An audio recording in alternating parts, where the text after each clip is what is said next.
Since Alice Cooper, nightmarish images of death and violence in metal have only become more vivid. Nowhere is this more prevalent than in the most extreme subgenre, death metal. Building on thrash and black metal, death metal's ingredients are guttural vocals, machine gun guitars, and horrific album art.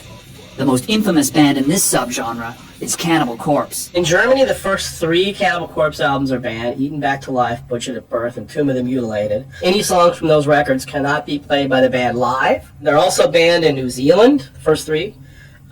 We have to use alternate covers in Australia.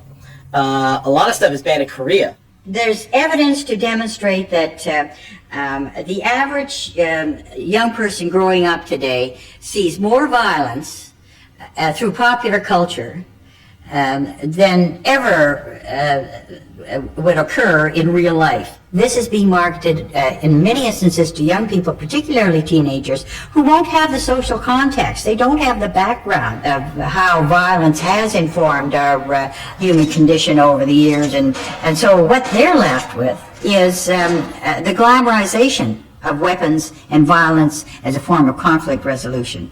This is a band by the name of Cannibal Corpse. I don't know if you've heard of them. And they've been at the center of a significant amount of controversy regarding primarily their artwork. And this is their latest album, which was just released, called The Wretched Spawn. Tell me about what you think of that. Well, it's things are even worse than I thought.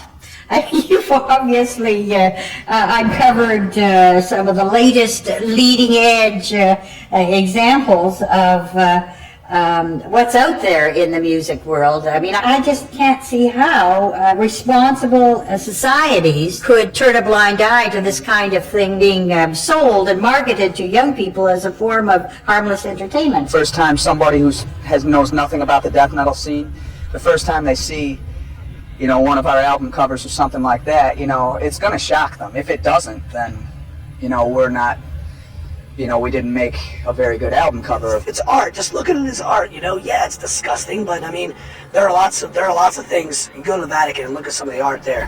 Whew, that's real. That's representing something that's real that could happen. You know, this is obviously that's never going to happen. You know, monsters aren't going to come out of, you know, aren't going to rip out of people's bodies anytime soon, I don't think. On the one hand, as you see in lyrics by a band like Cannibal Corpse, there's this fascination with the possibilities of death and the body.